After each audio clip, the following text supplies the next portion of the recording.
मेरी प्रियात्माओं, मेरा आज का विषय है सरल मैल लंका कांड। मैं श्रोतागण से निवेदन करता हूँ कि ध्यानपूर्वक सुनिएगा और लाभ उठाइएगा। नल नील आदि बानरों से ने बहुत शीघ्र सागर का पुल बना दिया और और सब उस पुल पर होकर उसके पार पहुंच गए। लंका के पास ही इनकी सारी सेना जा टिकी। अंगद श्री राम का दूत बनकर लंका में गए और दरबार में बैठे हुए रावण से बहुत ही समझाने की बातें कहीं, परंतु रावण ना माना। रावण ने अंगद को भी प्रलोभन देना आरंभ कर दिया, परंतु अंगद पर उसके प्रलोभन का कोई असर न पड़ा। जब रावण ने देखा कि मेरे बहुत बड़े बड़े सेनापति मारे गए, तब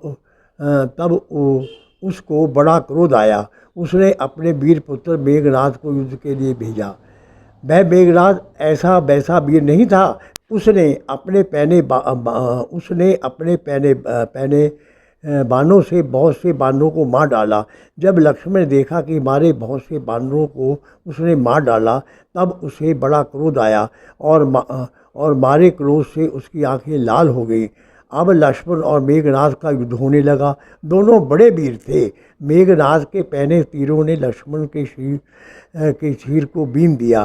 क्रोध में आकर उसने भी मेघनाद को मारना आरंभ कर दिया। उनकी मार से मेघनाद भी इतना विकल हो गया कि उसे अपने तन की सुध बुध न रही। अब लक्ष्मण ने मेघनाद के सारथी और घोड़ों को मार गिराया और रथ को चकनाचूर कर दिया। जब मेघनाद ने देखा कि यह तो मुझे थोड़ी देर में मार ही डालेगा, वो डर गया। तब उसने लक्ष्मण पर वीर घातनी शक्ति मारी और वह शक्ति लक्ष्मण के कलेजे को पार कर गई। लक्ष्मण सचेत होकर धरती पर गिर पड़े। वस्तुतः लक्ष्मण एवं मेघनाद का युद्ध आरंभ होने से पूर्व श्री राम ने हनुमान जी को दे दिया था कि आप युद्ध के समय लक्ष्मण के साथ रहना, परंतु उसी समय नारद मुनि जी आ गए और उन्होंने हनुमान को राम कथा सुनानी आरंभ कर दी। हनुमान राम कथा में व्यस्त हो गए। इस कारण लक्ष्मण को वीरघातनी शक्ति लग गई थी। लक्ष्मण को देखकर वैद्य ने कहा, एक संजीवनी बूटी हिमालय पर्वत पर है, वह लाई जाए तो इससे इनके प्राण बच सकते हैं। जब सूर्य उदय से पूर्व ही हनुमान जी श्री राम के पास संजीवनी बूटी को लेकर पहुंच गए। हनुमान जी की बुद्धिमानी को देख श्री राम उनसे बड़े प्रेम से मिले। वैद्य को वहाँ बैठे ही थे। उन्होंने पर्वत से संजीवनी बूटी लेकर लक्ष्मण को सुंघा दी। उसे सूंघते ही वे ऐसे उठ बैठे मानो सो रहे हों। कुंभकर्ण भी बड़ा बलवान था। वह युद्ध करने लगा। एक बार श्री राम ने ऐसा तीर मारा कि कलेजे के पास भीतर घुस गया और कुंभकर्ण का काम तमाम हो गया। अब रावण ने कुंभकर्ण के मरने का समाचार सुना तो उसे बड़ा दुख हुआ। फिर उसने अपने पुत्र मेघनाद को लड़ने के लिए भेजा। मेघनाद के मरते ही बानर खुशी के मारे फूले न पाए। अब राक्षसों में भगदड़ बच गई। सब राक्षस भागकर अपने अपने घरों में घुस गए। समाचार देने को भी रावण के सामने आने की किसी की हिम्मत न हुई और बहुत कुछ जी कड़ा करके कांपते कुछ राक्षस रावण के पास गए। उन्होंने नीचा सर करके मेघनाद की मृत्यु का समाचार रावण को सुनाया। रावण युद्ध करने के लिए गया। तभी श्री राम ने रावण पर 31 बाण एक साथ छोड़े। वह रावण को भयंकर सर्पों के समान जाकर लगे। एक बाण रावण की नाभि के नीचे स्थित अमृत कुंड में लगा। शेष 30 बाणों ने उसके सर और हाथ विछिन्न कर दिए। भूमि पर गिरे शीश और अंग लोटपोट ही कर रहे थे। कुछ समय नृत्य करके फिर शांत हो जाते थे।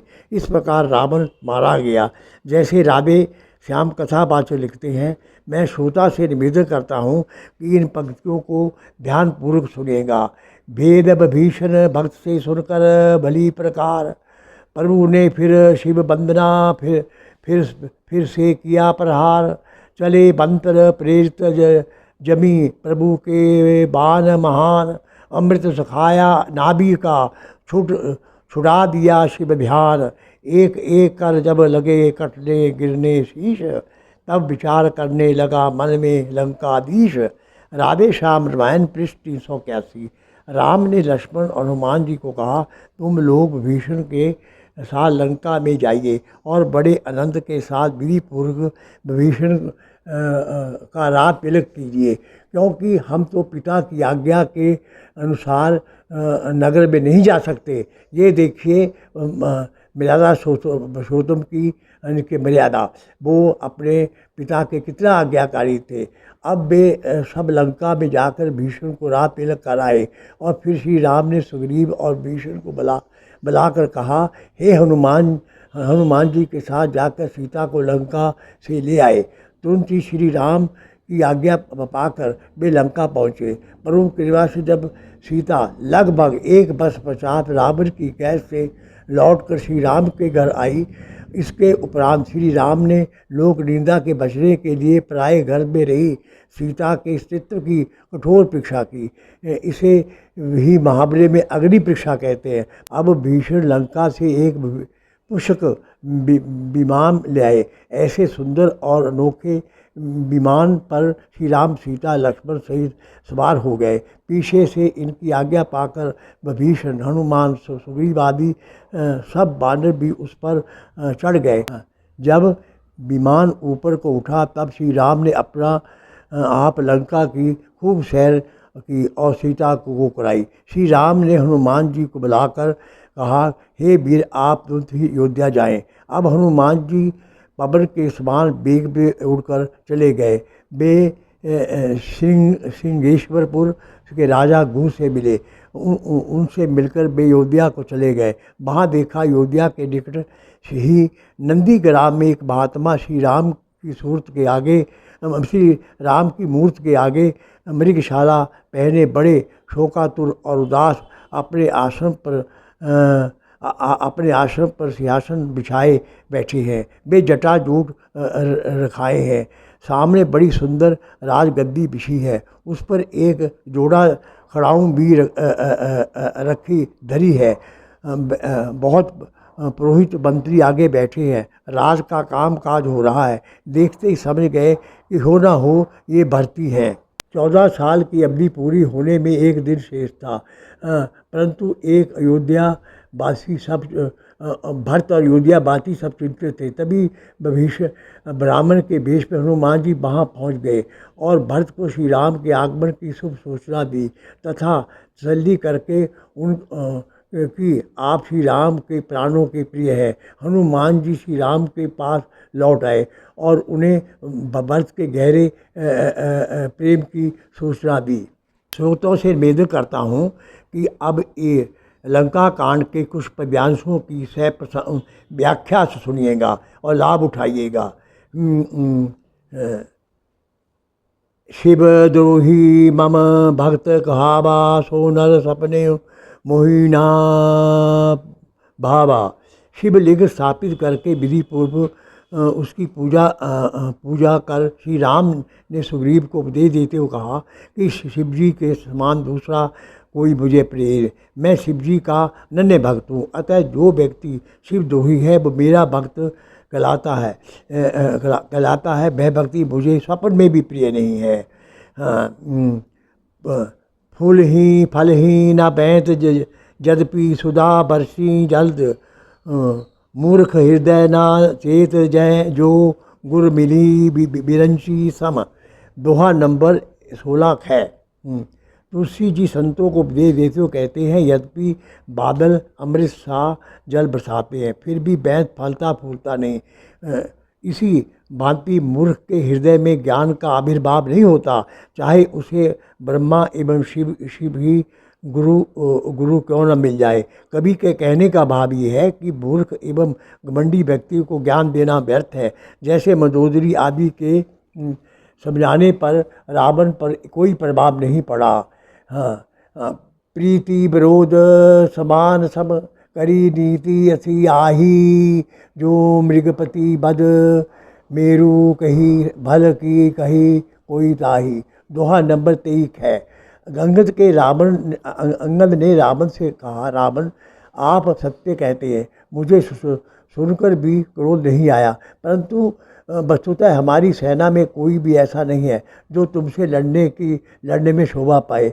प्रीति और विरोध बराबर बालों में कीजिए, यह नीति कहती है। यदि सिंह मेंढक को मारने तो क्या इससे कोई यदि सिंह मेंढकों को मारे तो क्या उसे कोई भला कहेगा। यहाँ पर अपने दल के योद्धाओं को सिंह और रावण को मेंढक कहा। जैसे मेंढक वध से सिंह की शोभा नहीं होती, वैसे ही परिस्थिति हरण करने वाले के वध से हमारी शोभा नहीं होती।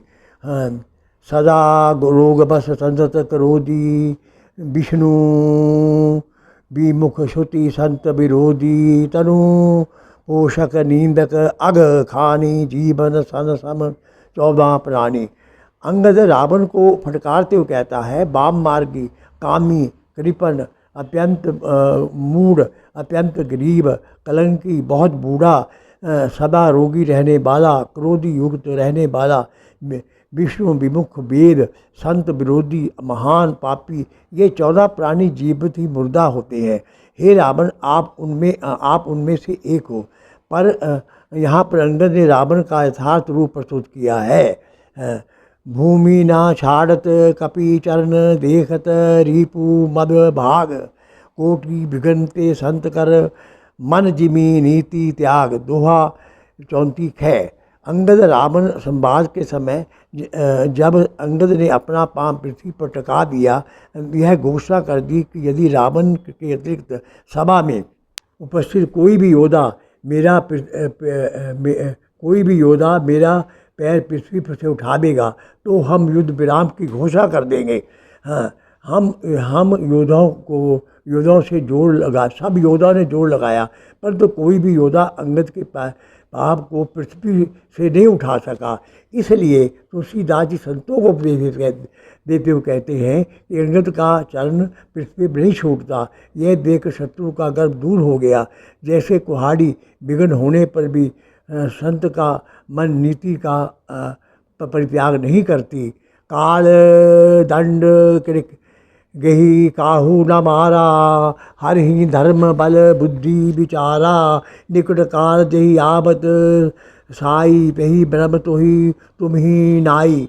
मंदोदरी रावण को उपदेश देती हुई कहती है कि हे पति देव, आप व्यर्थ में विमान कर रहे हो, क्योंकि श्री राम कोई साधारण मनुष्य नहीं है। मंदोदरी रावण को सुझाती हुई कहती है कि काल किसी को दंड देकर नहीं आता, अर्थात वह धर्म बल बुद्धि और विचार हर देता है। हे स्वामी, काल जिसके निकट आता है उसे आप ही के ही समान ब्रह्म हो जाता है। यहाँ द्रौपदी की वाक्य पढ़ता देखिए, वह यह नहीं कहती कि आपका काल निकट आ गया है, पितु कहती है जिसका काल निकट आता है।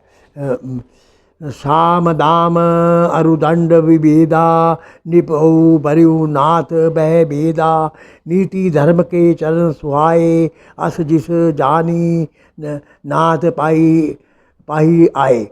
श्री राम ने अंगद से प्रश्न किया कि हे अंगद, आपने रावण के चारों मुकुट फेंके, इसका क्या भाव है। अंगद ने श्री राम को उत्तर दिया, शरणागति को सुख देने वाले, सुनिए, ये मुकुट नहीं, ये अपितु राजा के 4 गुण साम दाम दंड और वेद हैं। ये नीति धर्म के सुंदर चरण हैं। ऐसे ही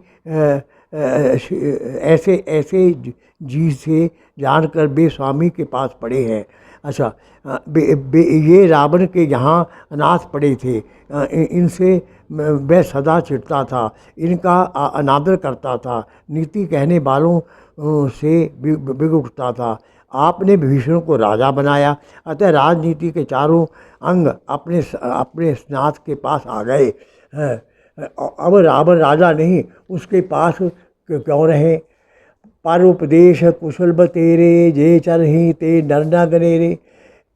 जिस समय लक्ष्मण मेघनाथ का वध कर देता है, जब मंदोदरी पीट पीट कर रोने लगती है, रावण वहाँ पर उपस्थित नारियों को कहता है कि सारा संसार नाशमान है, और आगे वह कहता है कि सत्य तो ये है कि संसार में दूसरों को उपदेश देने देने में बहुत लोग निपुण हैं, परंतु ऐसे लोग बहुत कम हैं जो उस पर आचरण करते हैं। जैसे मानस पीयूष खंड 6 में लिखा दूसरों को सिखाने में पढ़ताई करना सभी वृक्षों को सहज है, पर अपने धर्म में दृढ़ता लाए रखना किसी किसी महात्मा पाया जाता है। पृष्ठ 300 काल में इसके विषय में उर्दू शायर इकबाल लिखते हैं, इन पंक्तियों को ध्यानपूर्वक सुनिएगा और और उस पर अमल कीजिए, तब फायदा होगा। हाँ, नंबर 1, इकबाल बड़ा उपदेशक है, बातों से मन मोह लेता है। गुफ्तार का गाजी ही तो बना, किरदार का काजी बन न सका। अमल से ज़िंदगी बनती है, जन्नत भी जहन्नम भी, ये खाकी अपनी फितरत से ना नूरी है ना नारी है। कहने का भाव ये है, हम उपदेश देते हैं टन भर, सुनते हैं मन भर, अमल करते हैं कन भर। फायदा तब है जब हम पढ़े और उस पर अमल करें, तभी लाभ होगा। आवत देख सकती अति घोरा, प्रणता रति अंजन पन मोरा। तुरंत विभीषण पाछे मेला, सन्मुख राम सहज कोई सेला। मालती नामक सारथी के घायल होने के पश्चात सारथी का काम विभीषण करते हैं, क्योंकि श्री राम रथ पर सवार थे। रावण का रथ सामने है, दोनों ओर से अस्त्र शस्त्र चल रहे हैं। बीच में विभीषण कहाँ से चला आया, अतः रावण ने उन पर शक्ति छोड़ी। तुलसीदास जी कहते हैं, अत्यंत भयानक शक्ति को आते देखकर हमारा प्रण है शरणागत के दुख का नाश करना। अतः श्री राम ने तुरंत भीषण को पीछे करके सामने आकर वह शक्ति स्वयं सहन कर ली। खींची सरासन श्रवण लगी, छाई सर अकतिस। रघुनायक सहायक चले, मनहु काल फनीस। दोहा नंबर 102। आराम रावण में घोर युद्ध हो रहा है। श्री राम भयानक प्रयत्न के पश्चात भी रावण का वध ना कर सके। फिर भीषण ने श्री राम को कहा, इसकी नाभि में अमरकुंड है, पहले तीर मार कर उसे सुखाइए, फिर मरेगा। आगे तुलसीदास जी कहते हैं, श्री राम ने कानों तक धनुष खींचकर रावण पर कत्ती बाण चलाए और उनके बाणों ऐसे चले मानो काल सर्प चल रहे हो। सहायक एक नाभि शोभा, ऊपर लगे भुज शीर करी रोषा। ले सिर कहूँ चले नराचा, सिर भुजहीन रुंड बही नाचा। तुलसीदास जी कहते हैं कि बाण ने नाभि के अमृत कुंड को सुखा दिया। अन्य 30 बाण कोप करके उसके सर और भुजों में जा लगे। बाण सिरों और भुजों को बाण सिरों और भुजों को काट कर ले चले। फिर भुजा रही दंड पृथ्वी पर नाचने लगा। इस प्रकार रावण मारा गया। उमा जोग जप ताप उमा जोग जप दान तप, नाना मख व्रत सेम। राम कृपा नहीं करही तसी, जमी निश केवल प्रेम। दोहा नंबर 117 है। जब श्री राम ने रावण पर विजय प्राप्त कर ली, विभीषण ने अयोध्या जाने के लिए पुष्पक विमान लाकर आगे खड़ा कर दिया। उन्हें मुनि ध्यान में नहीं पाते, जिन्हें वेद नेति कहते, वही राम बानरों से विरोध कर रहे हैं। इस प्रकार शिव उमा को देते तो कहते हैं, हे उमा, नेकों प्रकार के योग तप जप यज्ञ व्रत और नियम करने वाले श्री राम वैसी कृपा नहीं करते जैसे शुद्ध प्रेम वाले से करते हैं। कहने का भाव ये है कि प्रभु प्रेम के भूखे हैं, ना कि योग तप दान आदि के। लोग मंदिरों में फूल चढ़ाते हैं, फल चढ़ाते हैं, वो क्या फ़ायदा, क्योंकि परमात्मा पूर्ण काम है। प्रभु तो प्रेम के भूखे हैं, अपना मन चढ़ाना चाहिए, अपना प्रेम चढ़ाना चाहिए। ओम शांति शांति।